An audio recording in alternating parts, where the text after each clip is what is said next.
Euh, Là, ça va être la deuxième partie de la vidéo parce que bon, il y a eu une coupure, donc je m'en excuse. Donc, nous sommes bien, donc samedi 7 septembre 2019, donc c'est la suite de la 32e vidéo. Voilà, pour qu'on s'y retrouve un petit peu.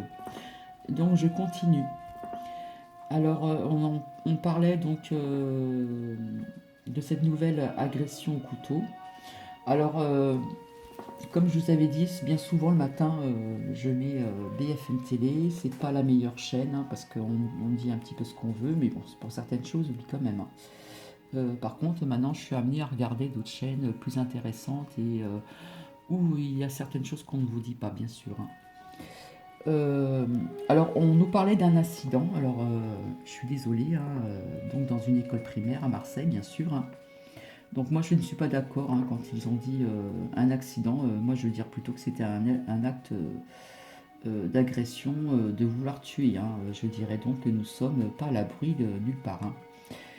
Donc j'espère que cette cantinière va aller mieux et c'est vraiment un choc. Ça a été vraiment un choc pour tout le monde. Donc nous sommes vraiment à l'abri de rien du tout, hein. Voilà, en plus ce jeune homme, hein, il me semble que c'est un jeune homme, il a crié un mot que je n'ai pas envie de dire. Donc on sait bien d'où ça vient. Donc voilà. Alors vite fait, donc quant à cette loi donc, contre les pesticides, hein, on nous dit à peu près à 5 à 10 mètres des habitats, écoles et des champs, hein. Alors que quand il y a du vent, hein, nous savons très bien que les particules de ces pesticides, qui sont un vrai poison, vont aller au-delà de 5 à 10 mètres. Bref, donc j'en conclus que, bon, je m'excuse de parler de M. Macron. Il nous avait bien dit lors de son mandat qu'il ferait tout en ce qui concerne tout ce qui est écologique et pas empoisonner les gens, etc., etc. Donc en fin de compte, voilà, c'est un tout petit pas, mais c'est pas assez malheureusement. Voilà, donc on laisse empoisonner des gens comme ça, à savoir que au niveau de ces pesticides, hein, bien souvent, il y a des habitats à côté et comme je vous dis, hein, lorsqu'il y a du vent, ça tourne hein, et ça peut aller un petit peu n'importe où. Donc voilà, on laisse les gens comme ça se faire empoisonner, enfin bref, hein. Malgré qu'il y a depuis quelque temps qu'on essaye de faire une agriculture plus écologique, c'est-à-dire un peu à l'ancienne, hein, éviter tous ces pesticides qui sont très mauvais pour notre santé, hein. Ici, nous sommes dans un coin où il y a des vignes, donc bien sûr, il y a des personnes qui utilisent donc, tous ces pesticides qui sont vraiment nocifs pour la santé. Donc c'est bien dommage. Après, revenir en arrière avec les chevaux, etc., désherber à la main et tout, ça demande du travail. Donc c'est encore un autre sujet tout ça, hein. Donc voilà ce que je voulais vous dire.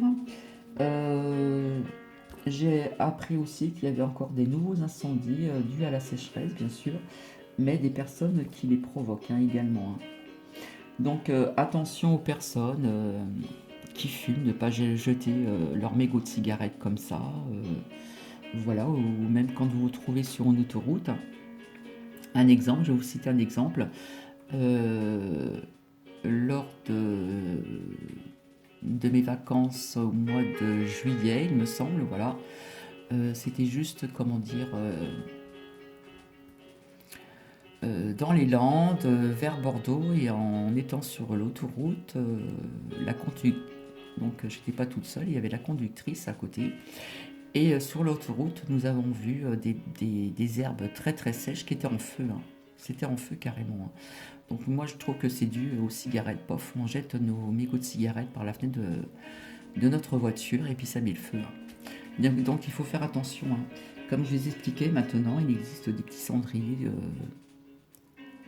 quand on sort dehors, qu'on fume, ou l'éteindre comme moi je fais. Si je vois une poubelle en fer, c'est fait exprès, j'écrase mon mégot de cigarette, hein, et j'attends bien, je regarde qu'il soit bien éteint pour pas mettre le feu dans la poubelle, bien sûr, hein. Donc il existe aussi des petits cendriers de poche, hein. Donc voilà, il y a de plus en plus d'incendies, hein, donc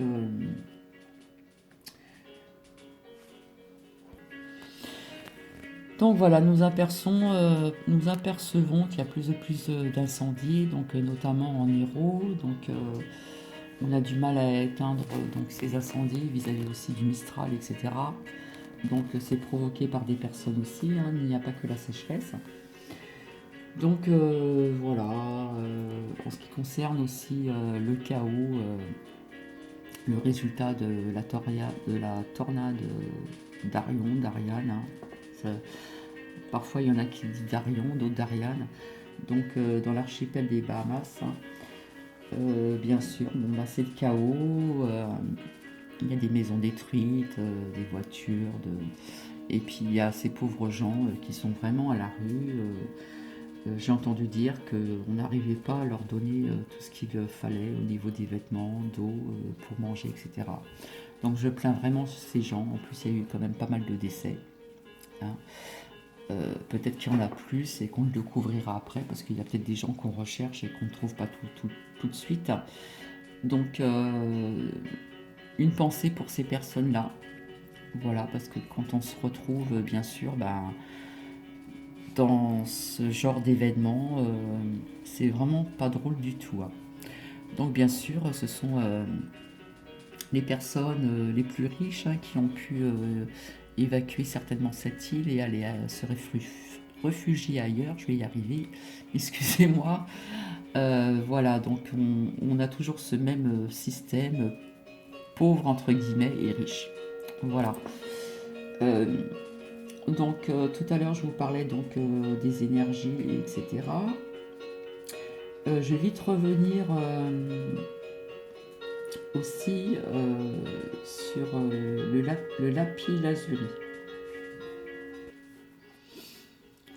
Donc voilà, je m'éparpille un petit peu, mais je reprends mes erreurs, hein, quand je revisionne mes vidéos. Donc en ce qui concerne donc le lapis lazuli, donc cette pierre que je vous ai présentée, voilà une très bonne pierre que je vous avais dit que si on se plongeait dedans, si on regarde bien, on a l'impression qu'on voit un ciel étoilé. Donc je vous avais dit, quand j'étais en vacances chez mes vacances, alors que je voulais vous dire quand j'étais en vacances chez mes parents, donc qui se trouvaient près de Carcassonne. Donc bien souvent le soir, je m'allongeais sur une chaise longue, et mais vraiment bien allongée, et j'avais vraiment les yeux tournés vers le ciel. Et comme je vous ai dit aussi, on pouvait découvrir donc si on regarde bien et qu'on connaît un petit peu les signes astrologiques, ou ne serait-ce que d'apercevoir, si on connaît un petit peu la petite ours, la grande ours, la casserole, etc. C'est vraiment magnifique. Donc voilà, je voulais en venir un petit peu sur cette pierre.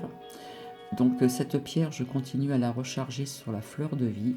Alors je ne sais pas si on voit vraiment la différence. Là, on voit quand même bien ces incrustations qui sont de couleur dorée. Quand, selon comment je bouge cette pierre, hein, qui n'est pas un minéral, mais qui fait partie d'une roche. Et l'autre côté. Voilà. Alors je vous avais dit qu'on pouvait la confondre avec une autre pierre. Je ne l'ai pas sortie. Donc c'est surtout à ce au niveau de ce côté-là, ce côté-ci. On peut la confondre avec une autre pierre que je vous ai présentée, mais je ne l'ai pas sortie. On verra ça plus tard, hein.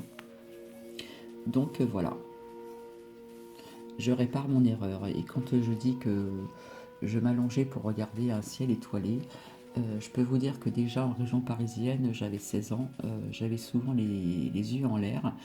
Et comment dire,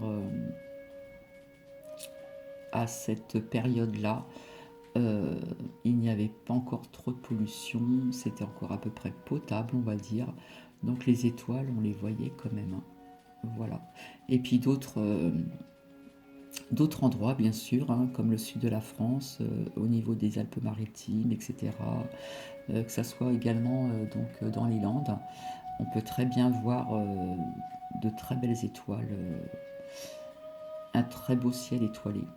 et également aussi dans cette région où je me trouve, si on va un petit peu, si on s'éloigne un petit peu du centre-ville, dans les vignes, si vous vous baladez dans les vignes, on peut très bien voir de très très belles étoiles. Donc je voulais faire un petit retour sur cette pierre, le lapis-lazuli. Voilà. Donc tout à l'heure, quand je vous ai parlé, je vous en ai déjà parlé ultérieurement hein, dans d'autres vidéos précédentes vidéos, pardon. Euh, à qui ça va parler? Donc, comment vous expliquer cela? En fin de compte, nous commençons une évolution. Quand je vous ai dit qu'on rentrait dans un nouvel ère, un nouveau cycle, on va dire que c'est, comment dire, un nouveau monde qui va naître. Les choses commencent à bouger. Mais malheureusement, pour avoir un nouveau, comment dire, monde, un nouveau mode de vie qui sera certainement bien mieux qu'actuellement, malheureusement, il faut passer par des moments difficiles. Donc, entre autres, qui commencent déjà. Voilà. Parce qu'on ne peut pas dire que en ce moment, actuellement, sans trop parler de politique, on ne peut pas dire que il y a des choses qui se mettent en place. Hein. Donc, entre autres, le climat, les glaciers qui fondent, nous voyons bien des ours polaires qui vont dans les villes pour pouvoir trouver de la nourriture. Le lac Nancy, je l'ai connu quand j'étais petite, on voit bien que l'eau se recule, etc. Il y a moins d'eau, toutes ces inondations, tous ces grêlons qui ont une forme d'œuf assez gros quand même, hein, qui peut casser des pare-brises de voiture, comment dire, des assises de chaises que nous pouvons mettre dans notre jardin, enfin des dégâts de toutes sortes. Hein. Donc voilà, je suis pas là pour, je répète, pour affoler les gens. C'est parce que je dois de vous en parler, c'est tout simplement. C'est un partage et j'ai l'impression que je dois vous parler de tout ça. Donc voilà, comme je vous ai parlé aussi des mouvements sociaux, voilà, qui allaient être, comment dire, bouger davantage. Il y a plein de choses qui se passent en ce moment et on sent bien cette lourdeur. Hein. Elle est vraiment présente. Donc voilà, je voulais faire un petit tour de tout ça. Donc tout ça, c'est mon ressenti personnel. Voilà. Je pense que vous deviez aussi certainement vous en rendre compte. Hein. Donc il est important d'avoir des pensées positives pour notre planète, pour l'univers, pour plein de choses. Voilà. Alors sur ce, je vais vous laisser, je vais vous souhaiter un bon week-end. Alors nous sommes samedi toujours et puis je vous souhaite un bel après-midi et j'espère vous retrouver pour une vidéo en ce qui concerne les bienfaits des plantes. Il faut savoir que les plantes, certaines plantes ont des vertus et ça existe depuis très très fort longtemps. Les plantes et puis en ce qui concerne aussi les épices. Hein. Donc je vous raconterai tout ça une autre fois parce que là je ne veux pas tout mélanger non plus. Hein. Donc voilà. Donc voilà. Ce que j'ai sur ma table, c'est du laurier, donc qui a été séché, du laurier qui a été offerte par une de mes clientes au niveau des seniors. Voilà, une autre branche aussi qu'on m'a gentiment offert. Donc c'est cette cliente qui m'avait offert une aubergine. C'était de la nourriture, c'est vraiment gentil. Et j'ai été très touchée par ce geste aussi. Donc c'est du laurier comment dire, qui a poussé dans leur jardin. Il n'y a pas de pesticides. Donc je vous inviterai aussi dans ce partage de vidéos que je vais faire en ce qui concerne les bienfaits de nos plantes, hein, certaines plantes connues et non connues.